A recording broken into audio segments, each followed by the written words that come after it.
Good evening दोस्तों, कैसे हैं आप लोग। उम्मीद करते हैं कि आप लोग सभी लोग स्वस्थ होंगे, बहुत अच्छे होंगे। दोस्तों, जैसा कि मैं हर क्लास में कहता हूं कि इन दिनों हम लोग भूगोल पढ़ रहे हैं। भूगोल में हमने विश्व भूगोल से प्रारंभ किया हुआ है। विश्व भूगोल का अब तक हम लोग 15 अध्याय पढ़ चुके हैं। आज हम 16वां अध्याय शुरू करने जा रहे हैं। दोस्तों, जिन 15 अध्यायों को मैंने अब तक पढ़ाया है, उन सभी 15 अध्यायों का कंप्लीट वीडियो, काफी गहराई से बनाया गया वीडियो आपको YouTube पर उपलब्ध मिल जाएगा। आदि हमारे दोस्त कोई भी आस्था जीएस रिसर्च सेंटर के नाम से YouTube पर सर्च करेंगे तो सभी वीडियो आपको इकट्ठे मिल जाएंगे, जिसे पढ़कर आप विश्व भूगोल के बहुत अच्छे ज्ञाता बन सकते हैं। आदि संबंधित वीडियो का पीडीएफ चाहिए तो आप हमें कॉल कर सकते हैं। हमारा संपर्क नंबर है 7004960735। दोस्तों, मैं फिर से एक बार अपना मोबाइल नंबर बता देता हूं, 7004960735। अगर दोस्त आप हमें कॉल करते हैं तो आपको हम अपने व्हाट्सएप ग्रुप से जोड़ देंगे और उस माध्यम से सभी संबंधित वीडियो का फ्री पीडीएफ आपको उपलब्ध करा देंगे। दोस्तों, पीडीएफ के लिए हम एक पैसा भी चार्ज नहीं करते हैं। सब पीडीएफ फ्री, क्लास फ्री, सब कुछ फ्री है यहाँ दोस्तों। और मैं चाहता हूँ फ्री इसलिए है दोस्तों, क्योंकि मैं चाहता हूँ कि पढ़ने का अधिकार सभी को है। बहुत ऐसे हमारे दोस्त हैं जो कि कंपटीशन का तैयारी करने के लिए पटना, रांची या दिल्ली नहीं जा पाते। उनका ये मानना भी है कि उन जगहों पर कंपटीशन की तैयारी बहुत अच्छे से होती है। दोस्तों, ऐसा कुछ भी नहीं है, आप जहां कहीं से भी तैयारी कर सकते हैं। आजकल ऑनलाइन का जमाना है, तो उन सभी दोस्तों के लिए ये प्लेटफॉर्म है जो पैसे की किल्लत के कारण पढ़ाई नहीं कर पाते हैं। इसी कारण ये मैं अपना इनोवेटिव शुरू किया हूं, आस्था जीएस रिसर्च सेंटर के माध्यम से कंप्लीट जीएस का क्लास हम देंगे। दोस्तों, विश्व भूगोल का अब तक हम लोग 90% कंप्लीट कर चुके हैं। 3-4 अध्याय, 2 या 3 अध्याय और होगा मुश्किल से, उसके बाद विश्व भूगोल समाप्त हो जाएगा। उसके बाद 10 या 12 लेक्चर लेंगे हम भारतीय भूगोल का। उसके बाद भूगोल से आने वाले एक भी प्रश्न आपके एग्जामिनेशन में आपसे नहीं छूटेंगे, ये मेरा वादा है। दोस्तों, आज का जो अध्याय है, आइए वो शुरुआत करते हैं। बिना कोई समय नष्ट किए, बिना कोई समय बर्बाद किए शुरुआत करते हैं। दोस्तों, आज का अध्याय है महासागरीय तरंग एवं धाराएं। दोस्तों, महासागरीय तरंग एवं धाराएं क्या होती है, ये आज का अध्याय है और विश्व भूगोल का हमारे द्वारा पढ़ाया जाने वाला ये 16वां अध्याय है। दोस्तों, किसी भी चीज को जब शुरुआत करते हैं तो उसका परिभाषा हमको जानना होता है। तो महासागरीय तरंग और धाराएं क्या होता है, आइए इसके बारे में थोड़ा सा जानते हैं। दोस्तों, मैं सब चीज लिख देता हूं, एक बार अगर पढ़ लीजिएगा तो आपका संबंधित विषय वस्तु के संबंध में कॉन्सेप्ट पूरा क्लियर हो जाएगा। तो आइए शुरू करते हैं। दोस्तों, महासागरीय जल जो होता है दोस्तों, स्थिर नहीं रहता है, सदैव गतिशील होता है। और इसी गतिशील महासागरीय गतिशील जल के कारण सागरीय तरंग और धाराएं बनती है और उसे ही हम लोग महासागरीय तरंग अथवा धारा कहते हैं। देखिए दोस्तों, महासागरीय जल सदैव गतिशील रहता है। यह गतिशील जल अपनी मात्रा, प्रवाह की दिशा तथा अन्य कारकों के प्रभाव के आधार पर विभिन्न रूपों में वर्गीकृत किया जा सकता है। महासागरीय जल की गतियों को मुख्यतः 3 प्रकार में वर्गीकृत किया गया है। दोस्तों, महासागरीय जल जो है हमेशा गतिशील होता है, वो कभी भी स्थिर नहीं रहता है। और जब वो गतिशील होते हैं तो विभिन्न कारकों द्वारा प्रभावित भी होते हैं। विभिन्न कारकों द्वारा प्रभावित होने के बाद जगह जगह पर उनका रूप भी परिवर्तित रूप देखने को मिलता है। और इन सभी कारकों के प्रभाव को सम्मिलित रूप में विभाजित करते हुए महासागरीय तरंग को, महासागरीय जल की जो गति होती है दोस्तों, उसको 3 प्रकार में विभाजित किया गया है। पहला है दोस्तों तरंग, जिसको वेव अंग्रेजी में कहते हैं। दूसरा धाराएं, जिसको करंट कहते हैं। करंट दोस्तों ये बिजली वाला ही करंट नहीं होता है, महासागरीय जल में भी उसको महासागरीय जल धाराएं कहते हैं। एक होता है वेव दोस्तों, एक होती धाराएं और एक ज्वार भाटा।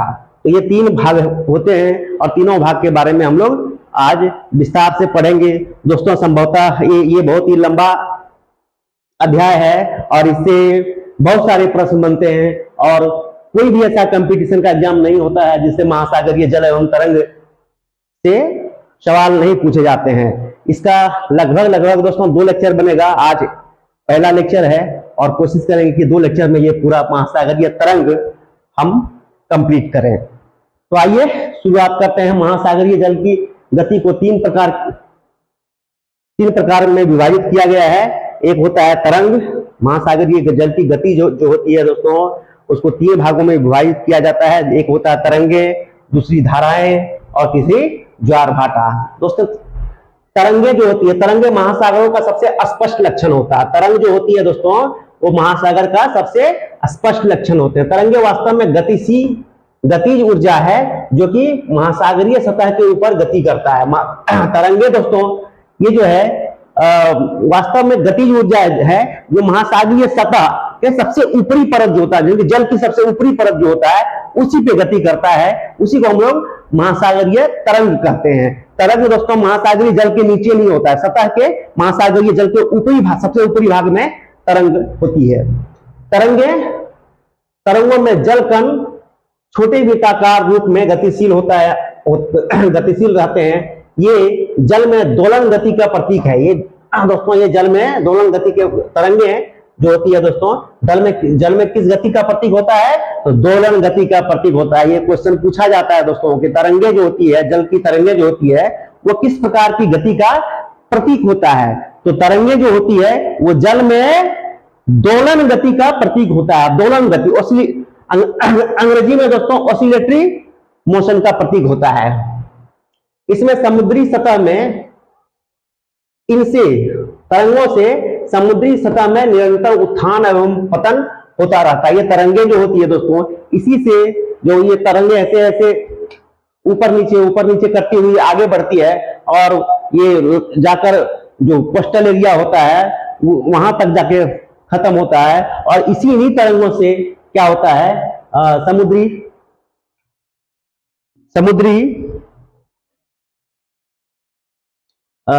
उत्थान और पतन का निर्माण होता रहता है। समुद्री धरातल पर इस कटक सदृश गतिशील वक्र को 2 भागों में बांटा जाता है। समुद्री धरातल पर जो कटक होते हैं दोस्तों, सदृश कटक जो होते हैं, समुद्री धरातल पर इस सदृश कटक गतिशील वक्र को 2 भागों में बांटा जाता है। ये क्या आ गया, कुछ अलग ही आ गया था। आइए शुरू करते हैं। समुद्री धरातल पर जो होते हैं, समुद्री धरातल पर सदृश गतिशील वक्र को 2 भागों में बांटा जाता है, यानी कि तरंगों को 2 भागों में बांटा जाता है। पहला है तरंग का ऊपरी भाग को तरंग श्रृंग कहते हैं। तरंग के ऊपरी भाग को दोस्तों तरंग श्रृंग कहते हैं और 2 तरंगों के मध्य स्थित निचले भाग को तरंग गर्त कहा जाता है। तरंग गर्त, ये दोस्तों ऐसे तरंग आगे बढ़ता है तो ऊपरी भाग जो होता है दोस्तों उसको तरंग श्रृंग कहते हैं और नीचे जब जाती है तो उसको तरंग गर्त कहते हैं। प्रत्येक तरंग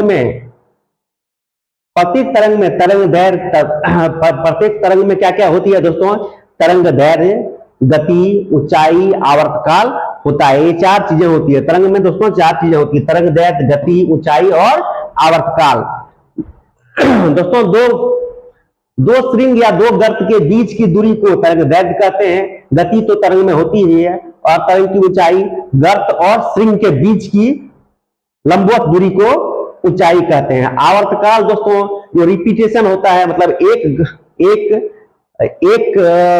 गर्त या एक श्रृंग के बीच लगा समय को आवर्तकाल कहते हैं। इसमें आवर्ती भी होगी दोस्तों, जहां आवर्तकाल होता है वहां आवर्ती होती है। 2 पास वाली तरंग श्रृंगों के बीच दोस्तों, जैसे कि हम फिर से बता देना चाहते हैं, तरंग ऐसे चलती है तो ऊपरी भाग को तरंग श्रृंग कहते हैं और नीचे जब जाता है उसको तरंग गर्त कहते हैं। फिर ऊपर आता है और फिर नीचे जाता है। जो दो श्रृंग या दो गर्त के बीच की दूरी को तरंग लंबाई कहते हैं, और गर्त और श्रृंग के बीच की लंबवत जो दूरी हो गई वही तरंग ऊंचाई कहलाता है। आवर्तकाल दोस्तों दो श्रृंग या दो गर्त के बीच जाने में जो समय लगता है तरंग को, उसको आवर्तकाल कहते हैं। तो ये चार चीजें होती है दोस्तों तरंगों में जानने के लिए। दो पास वाली तरंग श्रृंगों के बीच क्षैतिज दूरी को तरंग दैर्घ्य कहते हैं। वही दोस्तों श्रृंग या गर्त के भी किसी भी निश्चित स्थान पर दो लगातार तरंग के गुजरने की बीच की अवधि को तरंग का आवर्तकाल कहते हैं। किसी भी स्थान मतलब वही दो श्रृंग या दो गर्त जो होते हैं उसके बीच की दूरी को आवर्तकाल कहेंगे। ये है दोस्तों, ये देखिए तरंग इस प्रकार चलती है। तो ये ऊंचाई जो है ये तरंग श्रृंग कहलाता है और ये तरंग गर्त कहलाता है। तो दोस्तों दो गर्त, यहां के बाद देखिए दोस्तों यहां फिर श्रृंग उत्पन्न होगा और ये गर्त है। तो दो गर्त या दो श्रृंग की बीच की जो दूरी होती है उसी को हम लोग तरंग दैर्घ्य करते हैं। तरंग दैर्घ्य वेवलेंथ कहेंगे दोस्तों, अंग्रेजी में वेवलेंथ और हिंदी में तरंग दैर्घ्य। और ये लंबवत दूरी जो होती है दोस्तों, ये श्रृंग और गर्त के बीच लंबवत दूरी जो होगी ये ऊंचाई, तरंग की ऊंचाई ये होती है दोस्तों। ये तरंग की ऊंचाई, ये देखिए दोस्तों ये यहाँ ये जो डॉटेड लाइन द्वारा दिखाया गया है ये तरंग की ऊंचाई को संभवतः सूचित करता है। उसके बाद दोस्तों दो गर्त यानी कि यहां से यहां तक आने में जो तरंग को समय लगा वो आवर्तकाल कहलाएगा, या दो श्रृंग के बीच यहां से यहां तक आने में जो तरंग को समय लगा वो तरंग का आवर्तकाल कहलाएगा। तो ये चार चीजें दोस्तों तरंग के बारे में, तरंग दैर्घ्य और गति तो उसमें होती ही है, तरंग ऊंचाई और आवर्तकाल का कॉन्सेप्ट पूरा आपको क्लियर हो गया होगा। सागरीय तरंगों की उत्पत्ति सामान्य रूप से सागर के जलीय धरातल पर, सागरीय तरंगों की उत्पत्ति दोस्तों सामान्य रूप से कैसे होती है? सागर के जलीय धरातल पर पवनों के घर्षण के कारण मानी जाती है। सागर के नीचे का जो धरातल होता है, सागर के नीचे जो जमीन जो होता है दोस्तों, वहां पर जल और जमीन के बीच जो घर्षण होता है, जल और जमीन के बीच जो घर्षण होता है उसी के कारण सागरीय तरंगों की उत्पत्ति मानी जाती है। दोस्तों मैं बता देना चाहता हूं, ये बहुत ही इंपॉर्टेंट बात यहां पर बतलाया जा रहा है। सागरीय नितल जो होता है दोस्तों, इसके पहले हम चैप्टर बताए थे सागरीय नितल का 4 भाग भी बताए थे। छोड़िए अभी दूसरे लाइन में नहीं जाना है। सागरीय नितल यानी कि समुद्र के नीचे का जमीन जो होता है वहां स्थित जमीन और वहां उसके समीप स्थित जल में घर्षण होता है, और उसी घर्षण के कारण सागरीय सतह पर ये तरंगे उत्पन्न होती है। घर्षण मतलब रगड़ाव दोस्तों।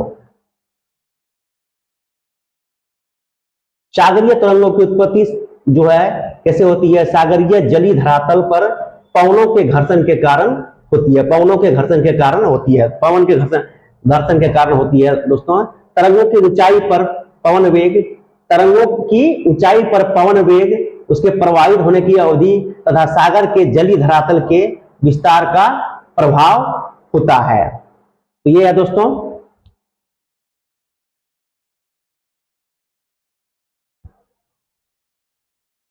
पवन का जो मतलब जल जो होता है, सागरीय जल जो होते हैं दोस्तों, यहां पर कहने का मतलब है हवा तो चलती रहती है दोस्तों। पृथ्वी के कोरियोलिस बल जो होता है, कोरियोलिस बल के कारण भी हवा उत्पन्न होती है। तो हवा का जो होता है दोस्तों, जल से समुद्री जल जो होता है, हवा और समुद्री जल में घर्षण होता है और उसी रगड़ाव, अब उसी रगड़ाव के कारण ये तरंग उत्पन्न होती है। साथ ही दोस्तों सागरीय नितल पर स्थित जल और जमीन में भी रगड़ाव होता है, उससे भी गति उत्पन्न होती है। तो लेकिन तरंग उत्पन्न होने का मुख्य कारण जो होता है, पवन जो चलती है वायुमंडल पर चलने वाली पवनें जो होती है दोस्तों, और वो जो है सागरीय जल के साथ घर्षण होता है, उनका घर्षण मतलब रगड़ाव होता है, और पवन का वेग की दिशा जिस ओर होगी उसी ओर तरंगे भी उत्पन्न होगी, उसी और तरंगों की गति की भी दिशा होगी। दोस्तों तो पवन जो होते हैं एक मुख्य कारण है, मुख्य कारक होते हैं तरंग उत्पन्न करने के लिए। पवन वेग, उसके प्रवाहित होने की अवधि तथा सागर के जलीय धरातल के विस्तार का प्रभाव रहता है। तरंग श्रृंग और तरंग गर्त के मध्य की ऊर्ध्वाधर दूरी को तरंग की ऊंचाई कहते हैं। दोस्तों तरंग श्रृंग या तरंग गर्त जो होता है उसके बीच की लंबवत दूरी को दोस्तों क्या कहते हैं? तरंग ऊंचाई। ऊर्ध्वाधर दूरी मतलब लंबवत दूरी को ऊंचाई कहते हैं। दोस्तों पूरा क्लियर हो गया होगा। ये यहां से यहां तक दोस्तों तरंग गर्त है और ये तरंग श्रृंग है, इसके बीच की ऊंचाई को तरंग की लंबाई कहते हैं, तरंग की ऊंचाई कहते हैं। तरंग की ऊंचाई का आधा भाग तरंग आयतन होता है, तरंग एम्पलीट्यूड, यानी कि तरंग की ऊंचाई का आधा भाग दोस्तों तरंग आयाम होता है। सागरीय जल का तरंग जो होता है दोस्तों, उसकी ऊंचाई जो होती है उसका आधा भाग तरंग का आयाम होता है, एम्पलीट्यूड। एम्पलीट्यूड तरंग का आयाम दोस्तों तरंग ऊंचाई का आधा होता है, आधा भाग होता है, आधा भाग, लेकिन तरंग की ऊंचाई का आधा भाग तरंग आयाम कहलाता है। सागरीय जल की गहराई अधिक होने पर ऊंची तरंगों का निर्माण होता है। सागरीय जल में जो दोस्तों जैसा हम जानते हैं कि सबसे गहरे प्रशांत महासागर हैं और भिन्न भिन्न सागरों की गहराई भिन्न भिन्न होती है। जिन सागरों की गहराई जितनी अधिक होती है उन सागरों के सतही जल जो होते हैं, इनके ऊपरी जल जो होते हैं, वहां पर तरंग की ऊंचाई उतनी ही अधिक होती है। गहराई जितना अधिक होगा दोस्तों तरंग की ऊंचाई भी उतनी अधिक होगी। जिनका वेग अपेक्षाकृत अधिक देखा जाता है, वेग भी अधिक होता है। जब तरंगे की श्रृंखलाएं तटवर्ती भागों में पहुंचती है तो इससे उथले जल क्षेत्र से गुजरना पड़ता है। उथले मतलब दोस्तों कम ऊंचाई वाले, कम जल ऊंचाई वाले क्षेत्र से गुजरना पड़ता है। यह तरंगे क्रमशः दीर्घवृत्तीय होती है। तरंगे दोस्तों गोलाकार नहीं होता है, तरंगे इलिप्टिकल होती है, दीर्घवृत्तीय होती है, क्योंकि इसकी उनकी प्रगति में बाधा उत्पन्न होती है, क्योंकि उनकी प्रगति में दोस्तों बाधा उत्पन्न होती है। जो जैसे ही वो आगे बढ़ता है तो उसकी गति में बाधा उत्पन्न होता है, इसलिए वृत्तीय नहीं होता है, दीर्घवृत्तीय होता है। उथले तट के पास माने कि कम गहराई वाले समुद्र के पास इनके श्रृंग की ऊंचाई अचानक बढ़ती है। श्रृंग की ऊंचाई क्या होती है?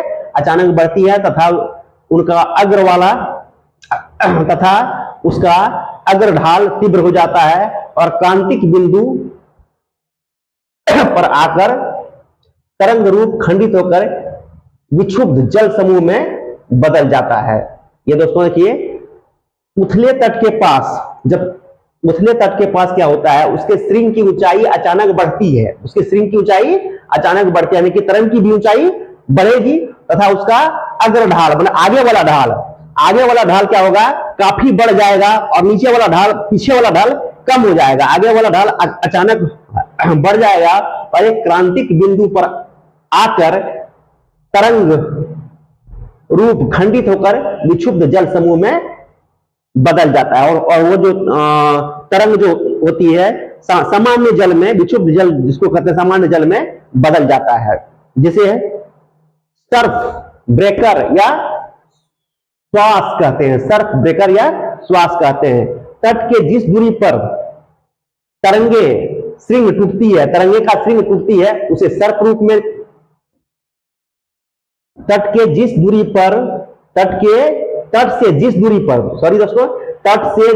पर तरंगों के श्रृंग टूटते हैं तथा सर्प के रूप में बदलते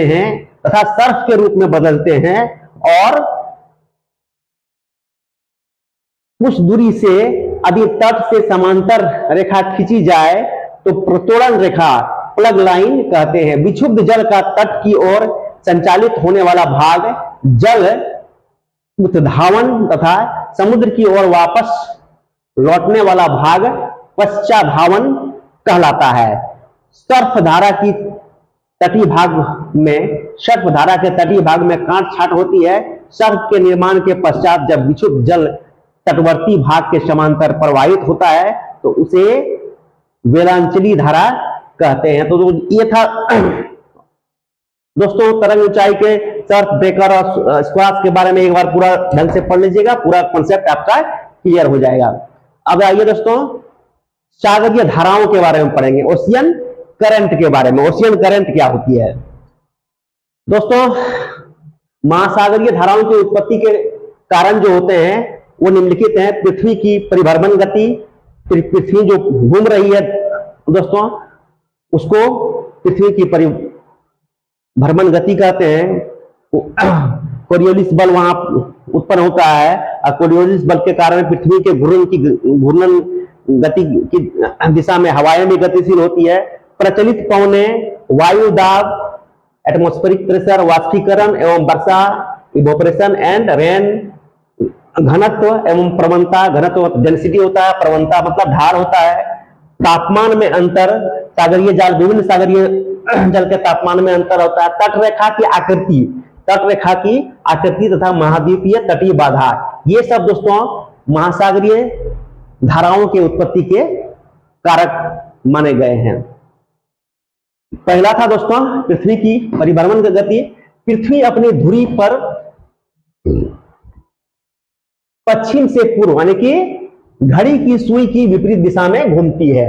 दोस्तों थोड़ा सा ब्रह्मांड चक्कर में हम भली भांति बताए थे कि ब्रह्मांड में सूर्य के परिक्रमा करने वाले 8 ग्रह हैं और सभी 8 ग्रह अपनी अपनी कक्षा में सूर्य के चारों ओर परिक्रमा करते हैं। सभी ग्रह जो परिक्रमा करते हैं वो घड़ी की सुई की विपरीत दिशा में पश्चिम से पूर्व की दिशा में घूमते हैं, लेकिन मात्र 2 ग्रह ऐसे हैं, शुक्र और अरुण। दोस्तों शुक्र और अरुण विपरीत दिशा में घूमते हैं, पूर्व से पश्चिम में घूमते हैं, यानी कि घड़ी की सुई की दिशा में घूमते हैं। बाकी 6 ग्रह जो होते हैं वो घड़ी की सुई की विपरीत दिशा में पश्चिम से पूर्व की दिशा में घूमते हैं। अपनी पृथ्वी भी अपने अक्ष पर परिक्रमा करते हुए, घूर्णन करते हुए सूर्य के चारों ओर पश्चिम से पूर्व की दिशा में परिक्रमा करते हैं। तो यही है दोस्तों पृथ्वी का परिभ्रमण गति। पृथ्वी अपनी धुरी पर पश्चिम से पूर्व की ओर घूमती है। महासागरों का जल तरल होने के कारण ठोस पृथ्वी के साथ नहीं दे पाता है, ठोस पृथ्वी का साथ नहीं दे पाता है। तो फिर से पढ़ देते हैं दोस्तों। पृथ्वी अपनी धुरी पर पश्चिम से पूर्व की ओर घूमती है, एंटी क्लॉकवाइज, घड़ी की सुई की विपरीत दिशा में। महासागरों का जल तरल होने के कारण ठोस पृथ्वी का साथ नहीं दे पाता है तथा पीछे छूट जाता है। इससे क्या होता है, जल में विपरीत गति उत्पन्न होती है। तो ये था दोस्तों, ये बहुत ही अच्छा कॉन्सेप्ट है। पृथ्वी जो होती है दोस्तों अपनी धुरी पर पश्चिम से पूर्व की ओर परिक्रमा करते हुए सूर्य के चारों ओर भी पश्चिम से पूर्व की दिशा में परिक्रमा करता है।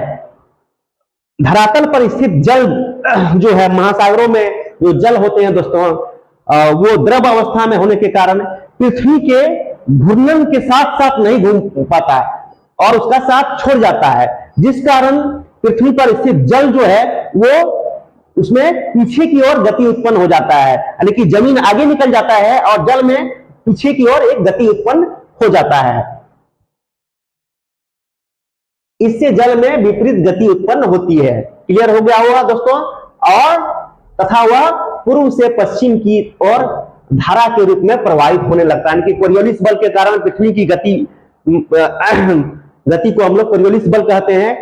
पृथ्वी को घूर्णन की दिशा में एक बल लगता है, कोरियोलिस बल के कारण भी, यानी कि पृथ्वी की घूमने की दिशा जो है पश्चिम से पूर्व की ओर है और पृथ्वी जो है, पृथ्वी पर स्थित जल जो है वो पृथ्वी के घूर्णन का साथ नहीं दे पाता है। इस कारण ठोस भाग आगे निकल जाता है। ठोस भाग दोस्तों आगे निकल जाता है, यानी कि पश्चिम से पूर्व की ओर ठोस भाग, पृथ्वी का ठोस भाग पश्चिम से पूर्व की ओर गति करता है और जल साथ नहीं दे पाने के कारण जल में एक पूर्व से पश्चिम की ओर एक गति उत्पन्न हो जाता है और इसी कारण यहां दोस्तों देखिए, इससे जल में विपरीत गति उत्पन्न हो जाती है तथा पूर्व से पश्चिम की और धारा के रूप में प्रवाहित होने लगता है। इससे जल में विपरीत गति उत्पन्न हो जाता है, इससे जल में विपरीत गति उत्पन्न हो जाता है दोस्तों, क्योंकि पृथ्वी जो पश्चिम से पूर्व की दिशा में घूमता है और पृथ्वी पर ही जल स्थित है, लेकिन जल द्रव अवस्था में होने के कारण पृथ्वी के ठोस भाग का घूर्णन का साथ नहीं दे पाता है। इस कारण ठोस भाग आगे निकल जाता है और द्रव्य भाग में विपरीत गति उत्पन्न हो जाता है, विपरीत गति उत्पन्न हो जाता है। इस कारण जलीय भाग में पूर्व से पश्चिम धाराएं उत्पन्न हो जाती है।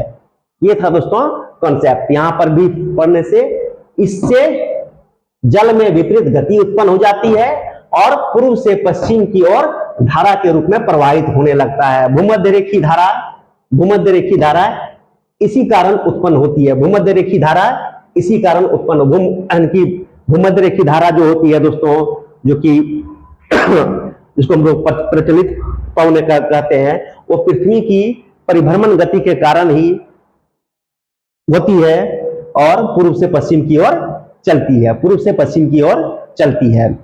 भूमध्य रेखी धारा इसी कारण उत्पन्न होती है। पृथ्वी के परिभ्रमण गति का प्रभाव सागरीय धाराओं की दिशा पर भी पड़ती है। तो जल पर तो पड़ेगा ही दोस्तों, सागरीय जल के धाराओं पर भी पड़ेगा। पृथ्वी की परिभ्रमण गति का प्रभाव सागरीय धाराओं की दिशा पर भी पड़ता है। उत्तरी गोलार्ध में धाराएं दाहिनी ओर तथा दक्षिणी गोलार्ध में धाराएं बाईं ओर मुड़ जाती है। इससे विक्षेपक बल की स्पष्ट भूमिका है। इसमें विक्षेपक बल जो होती है दोस्तों, यानी कि कोरियोलिस फोर्स जो होता है, कोरियोलिस फोर्स जो होता है, उसमें स्पष्ट भूमिका होती है। तो हवाएं जो चलती है दोस्तों कोरियोलिस बल के कारण, वो क्या होता है, उत्तरी गोलार्ध में ऐसे आकर इधर मुड़ जाएगी, ये दाहिनी ओर, उत्तरी गोलार्ध में दाहिनी ओर, दक्षिणी गोलार्ध में बाईं ओर मुड़ जाएगी। दक्षिणी गोलार्ध में बाईं ओर मुड़ जाएगी, उत्तरी गोलार्ध में दाहिनी ओर। इससे विक्षेपक बल की स्पष्ट भूमिका दिखती है। प्रचलित पवनें, फ्री व्हीलिंग वाइंड, सागर के ऊपर चलने वाली पवनें अपने साथ जल को बहाल कर ले जाती है।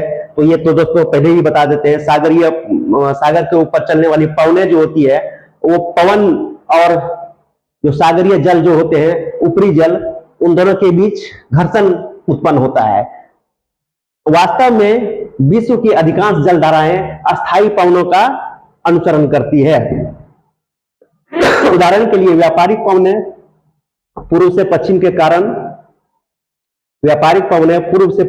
कारण भूमध्य रेखी धाराएं पूर्व से पश्चिम की ओर चलती है।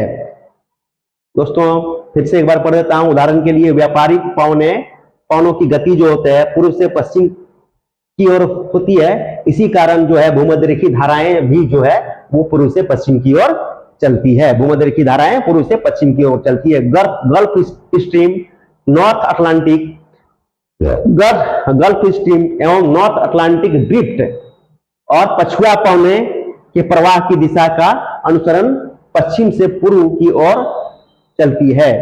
गल्फ स्ट्रीम और नॉर्थ अटलांटिक ड्रिफ्ट जो होती है पछुआ पवनों के प्रवाह के कारण पश्चिम से पूर्व की ओर चलती है। दोस्तों एक ध्यान से पढ़िएगा, गल्फ स्ट्रीम एवं नॉर्थ अटलांटिक ड्रिफ्ट, जो ये दोनों जो होती है, गल्फ स्ट्रीम और नॉर्थ अटलांटिक ड्रिफ्ट, उत्तरी अटलांटिक ड्रिफ्ट जो होती है, धाराएं जो होती है, वो पछुआ पवनें वो होती है जो पश्चिम से पूर्व की ओर चलती है। पछुआ पवनों का प्रवाह के अनुसरण के कारण पश्चिम से पूर्व की ओर चलती है। दोस्तों गल्फ स्ट्रीम और नॉर्थ अटलांटिक ड्रिफ्ट जो होती है वो पश्चिम से पूर्व की ओर चलती है। किसके कारण? पछुआ पवनों के कारण। पछुआ पवन इसलिए कहा जाता है क्योंकि ये पश्चिम से पूर्व की दिशा में चलती है। लेकिन व्यापारिक पवनें पूर्व से पश्चिम की दिशा में चलती है। किस कारण? पृथ्वी के कोरियोलिस बल के कारण, पृथ्वी के विक्षेपक बल के कारण, कोरियोलिस बल के कारण। ये है दोस्तों, देखिए ये है विक्षुब्ध विषुवतीय धारा है। यहां पर व्यापारिक पवनें हैं दोस्तों, ये उत्तरी गोलार्ध में दाहिनी ओर मुड़ जाती है, इधर से आके दाहिनी ओर मुड़ गई, और ये दक्षिणी गोलार्ध में बाईं ओर मुड़ जाती है। इस प्रकार से मुड़ जाती है। इधर ये गल्फ स्ट्रीम है दोस्तों, गल्फ स्ट्रीम ये ठंडी धारा है, ये प्रचलित पवनें है, प्रचलित पवन है। ये पछुआ पश्चिमी अपवा, ये पछुआ पवन के कारण ये गल्फ स्ट्रीम और नॉर्थ अटलांटिक जो ड्रिफ्ट होती है वो पछुआ पवनों के प्रभाव के कारण पश्चिम से पूर्व की ओर चलती है। ये पूरा क्लियर है। वायुदाब, एयर प्रेशर क्या होता है? जहां वायुदाब अधिक होती है, जहां दोस्तों वायुदाब अधिक होती है, वहां जल वायुदाब भी जल धारा को, यानी कि वायुदाब भी दोस्तों महासागरीय धाराओं को, यानी कि ओशियन करंट को क्या करती है? प्रभावित करती है। जहां वायुदाब अधिक होती है वहां जल तल नीचा रहता है, वहां जल का तल नीचा रहता है, जबकि कम वायुदाब वाले क्षेत्र में जल का तल ऊंचा होता है। इससे ऊंचे जल तल से नीचे जल तल की ओर धाराएं चलने लगती है। दोस्तों जहां वायुदाब कम होगा वहां से कुछ जगह वायुदाब अधिक होती है, तो अधिक वायुदाब वाले क्षेत्र से निम्न वायुदाब वाले क्षेत्र की ओर जल धाराएं चलने लगती है। तो वायुदाब भी एक कारक हो गया दोस्तों। समुद्र तल पर प्रति वर्ग इंच क्षेत्र पर प्रायः वायु का दबाव लगभग 15 पौंड होता है। वायु का दबाव दोस्तों लगभग 15 पौंड होता है। इसके कारण जलधाराएं उत्पन्न होती है। वायुदाब के कारण भी दोस्तों जलधाराएं उत्पन्न होती है। वाष्पीकरण एवं वर्षा, जिन सागरों में वाष्पीकरण अधिक होता है उनका तल नीचे रहता है, जबकि अधिक वर्षा वाले सागर का तल अपेक्षाकृत ऊंचा रहता है। दोस्तों जिन सागरों में वाष्पीकरण अधिक होता है उनका तल नीचे रहता है, जबकि अधिक वर्षा वाले सागर का तल अपेक्षाकृत ऊंचा होता है। माने अधिक वर्षा वाले सागर का तल नीचे होता है, सॉरी दोस्तों, वाष्पीकरण वाले सागर का तल नीचा रहता है। अधिक वाष्पीकरण वाले सागर का तल नीचा रहता है, यानी कि वाष्पीकरण होकर जब जल वाष्प में बदलकर ऊपर चला जाता है तो उस सागर का, जाहिर सी बात है, वहां जल घट गया तो जल का तल क्या होगा? नीचे होगा। और जहां वर्षा होती है उस सागर का तल ऊंचा होगा। यही तो है।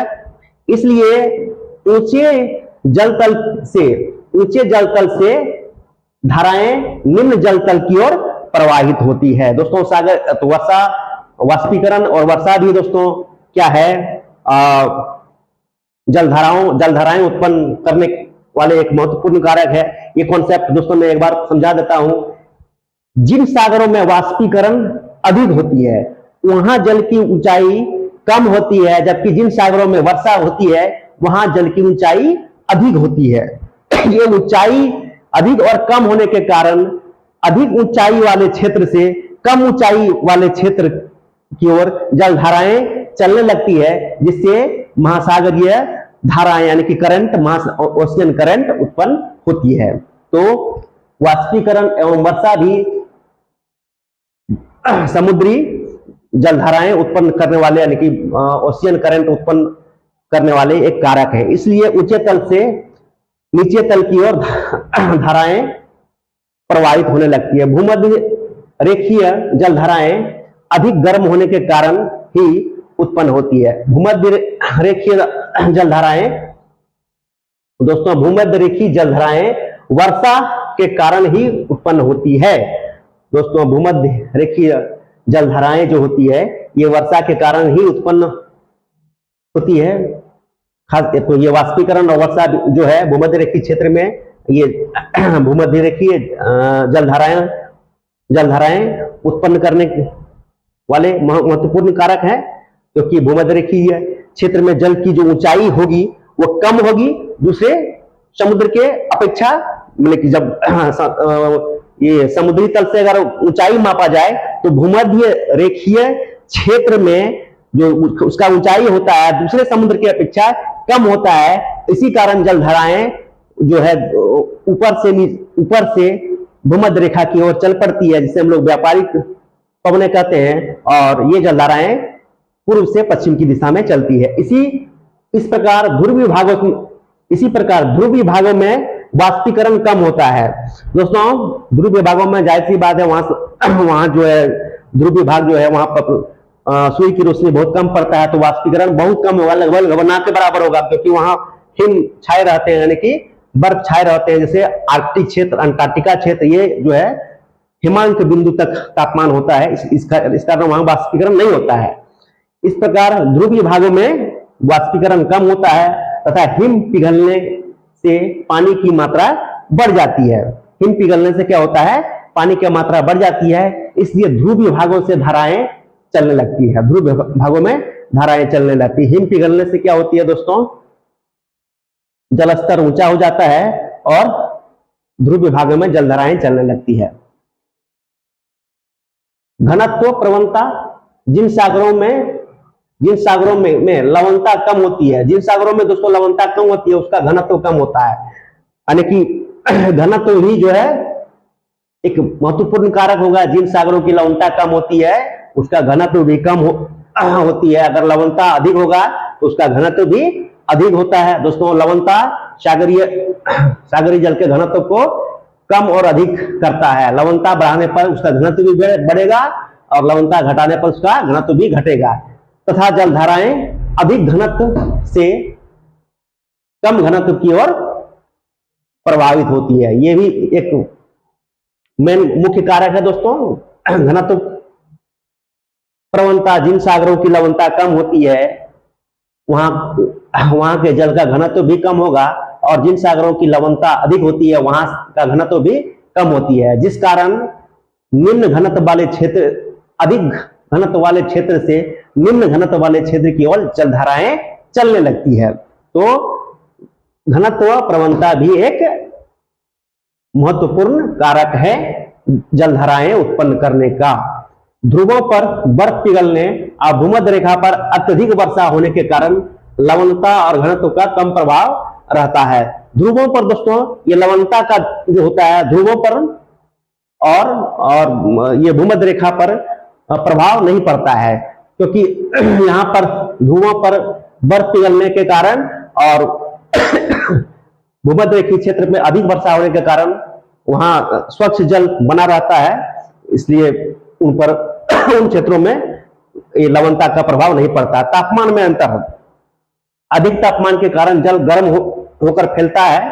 दोस्तों जहां के जल का तापमान अधिक होता है वहां जल को क्या होगा, गर्म होकर फैलेगा तथा आयतन में वृद्धि के कारण आगे बढ़ता है, और आयतन भी बढ़ेगा, इस कारण वो जल भी आगे बढ़ेगा। जबकि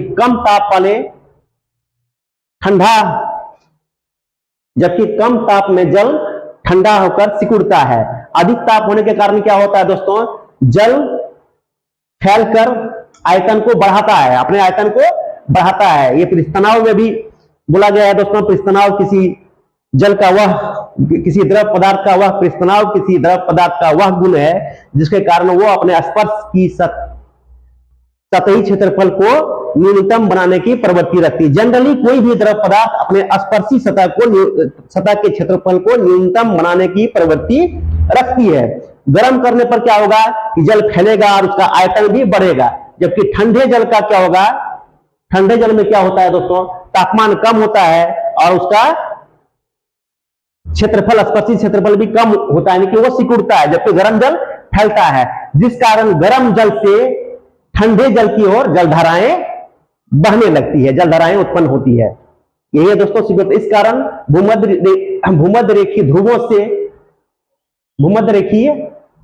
रेखा से ध्रुवों की ओर जलधाराएं चलने लगती है। भूमध्य रेखा से ध्रुवों की ओर भी जलधाराएं चलती है, क्योंकि भूमध्य रेखा पर स्थित जल गर्म होते हैं और वो फैलते हैं, जबकि ध्रुवों की ओर जो जल होते हैं वो सिकुड़ते हैं।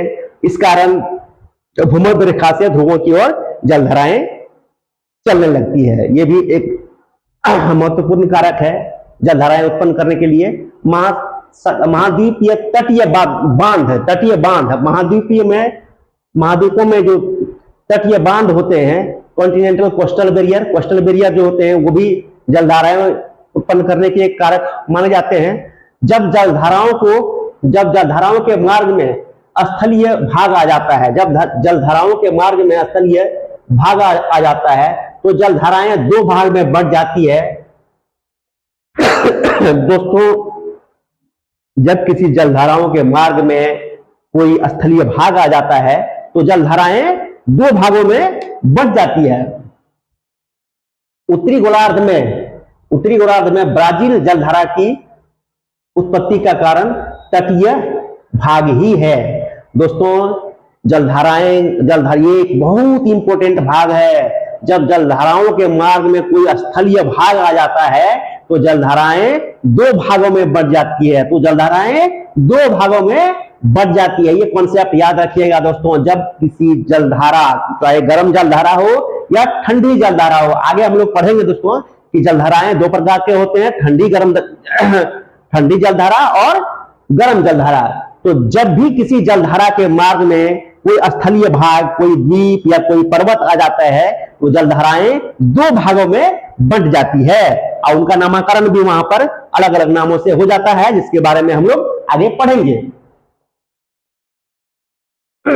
यहां पर दोस्तों दक्षिणी गोलार्ध में ब्राजील जलधारा की उत्पत्ति का कारण तटीय भाग ही है। ब्राजील जलधारा की उत्पत्ति का कारण दोस्तों तटीय भाग है। पुनः कैरिबियाई द्वीपों के निकट भी इसी प्रकार की जलधाराओं का जन्म होता है।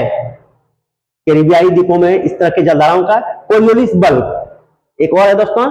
कोरियोलिस बल के प्रभाव के कारण उत्तरी गोलार्ध की धाराएं अपने दाहिनी ओर, कोरियोलिस बल के कारण दोस्तों क्या होती है, उत्तरी गोलार्ध में जलधाराएं बाईं ओर मुड़ जाती है, भूमध्य रेखा पर आकर बाईं ओर मुड़ जाती है, और दक्षिणी गोलार्ध में दाहिनी ओर, सॉरी दोस्तों, कोरियोलिस बल यानी कि पृथ्वी की घूर्णन गति के कारण उत्पन्न बल को कोरियोलिस बल कहा जाता है। इसी को विक्षुब्ध बल भी कहते हैं। ये दोस्तों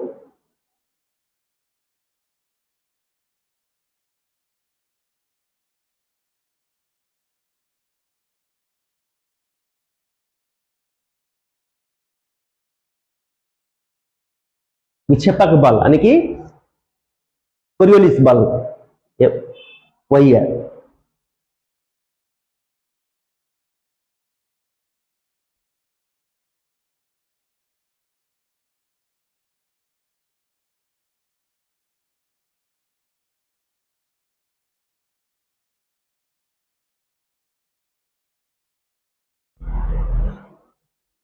कोरियोलिस बल के प्रभाव से दोस्तों उत्तरी गोलार्ध में जलधाराएं क्या होती है, अपनी दाहिनी ओर मुड़ जाती है, यानी कि भूमध्य रेखा के विषुवत रेखा के पास आकर दाहिनी ओर मुड़ जाती है। कोरियोलिस बल के कारण दोस्तों क्या होती है, उत्तरी गोलार्ध में जलधाराएं भूमध्य रेखा या विषुवत रेखा के पास आकर दाहिनी ओर मुड़ जाती है, जबकि दक्षिणी गोलार्ध में जलधाराएं विषुवत रेखा के पास आकर बाईं ओर मुड़ जाती है। इसी को हम लोग व्यापारिक पवन भी कहते हैं।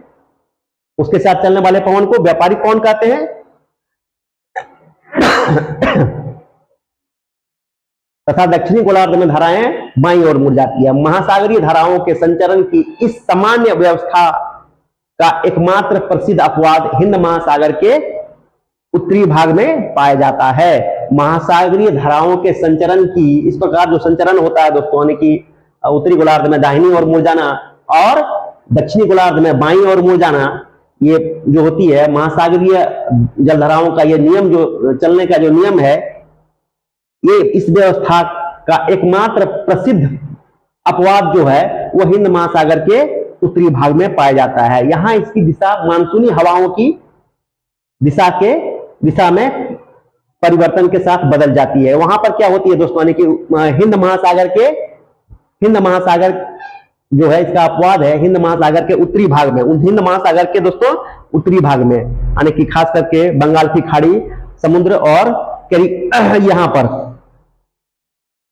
अरेबियन सी में, अरब सागर में क्या होती है, यहां पर ये इस नियम का पालन नहीं होता है, क्योंकि यहाँ पर मानसूनी हवाओं से व्यापारिक पवनों के भी दिशा में परिवर्तन हो जाती है।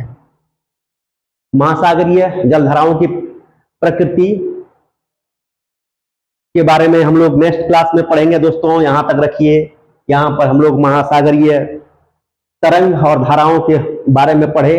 महासागरीय तरंग को हम भली भांति समझाए, फिर महासागरीय धाराएं जो होती है और उनको प्रभावित करने वाले कारक जो होते हैं वो बहुत ही महत्वपूर्ण होते हैं। उनको प्रभावित करने वाले कारक ये हम 8 प्रकार के कारक बताए थे। पहला है पृथ्वी की परिभ्रमण गति, दूसरी है प्रचलित पवन, तीसरी है दोस्तों वायु दाब, चौथी है वाष्पीकरण एवं वर्षा, पांचवी है घनत्व प्रवणता, छठी है तापमान में अंतर, सातवीं है महाद्वीपीय तटीय बांध। अब कोरियोलिस बल भी एक महत्वपूर्ण है, कोरियोलिस बल इनके विक्षेपक बल ये भी एक महत्वपूर्ण है। इनके 8 कारक हैं जो कि जल धाराएं उत्पन्न करने के लिए उत्तरदायी होते हैं। ये था दोस्तों आज का क्लास कैसा लगा कमेंट कीजिएगा, शेयर कीजिएगा, सब्सक्राइब कीजिए और दूसरे भी लोगों से सब्सक्राइब कराइए ताकि ये आस्था जीएस का इनोवेटिव ज्यादा से ज्यादा आगे बढ़े और ज्यादा से ज्यादा लोग इससे लाभान्वित हो। इसी के साथ मैं आज की क्लास की समाप्ति की घोषणा करता हूं। Good evening again.